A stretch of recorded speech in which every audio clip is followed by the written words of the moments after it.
We all have something that we're passionate about, whether it be sports, art, business, or even school. We all have a passion for something. Now, for me, my passion is basketball. Ever since I picked up a basketball, I knew that that was the sport that I wanted to pursue. Throughout my elementary, middle, high school years, I was blessed to have such amazing coaches, teammates, and friends. I absolutely would love to play the game of basketball whenever I have the opportunity to. However, this wouldn't be possible without the man who invented basketball, Mr. James Naismith. Today, I'm going to tell you the development, the rise, and the evolution of basketball throughout history. The development of basketball originated in the city of Springfield, Massachusetts in 1891, where James Naismith would make history by inventing the sport that we all know today as basketball.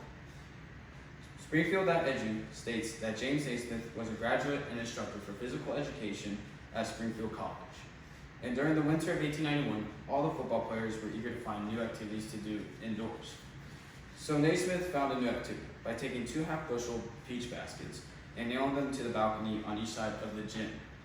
Immediately from the start, basketball was being talked about, and the word was spreading very quickly.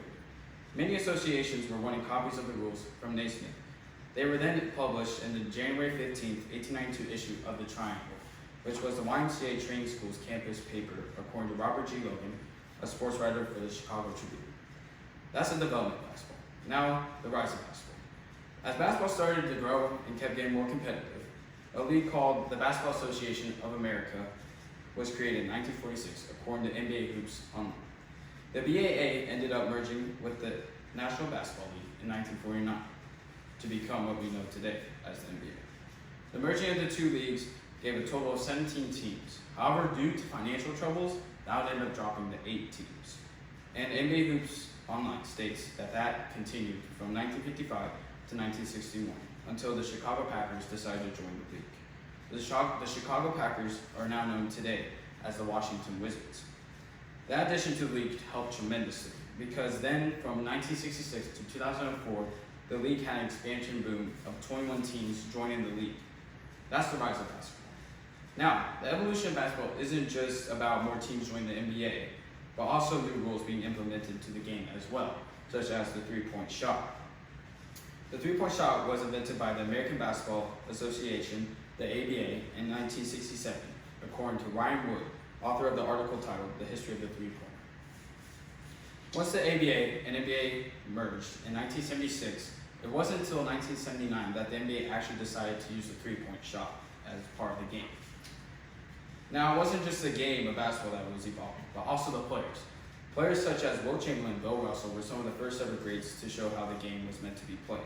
Then, after those players, then came Michael Jordan, Magic Johnson, and Larry Bird, who helped show that a single person could actually play multiple positions on the court. Today, players like Stephen Curry, LeBron James, and Kevin Durant are evolving the game of basketball as well by showing the value of the three-point shot and how to score anywhere from upon the court. In summary of what I've covered, James Naismith changed the history of sports forever by inventing a simple activity that everyone could partake in during the winter of 1891 in Springfield, Massachusetts. The rise of basketball began when the BAA and the NBL decided to merge and become what we know today as the NBA. The evolution of basketball started when the three-point shot was invented and when players started to grow and learn how to play the game in different ways. That is the development, the rise, and the evolution of basketball throughout history. My passion for basketball, it will never die. And as Michael Jordan says, just play, have fun, and enjoy the game. Keep balling.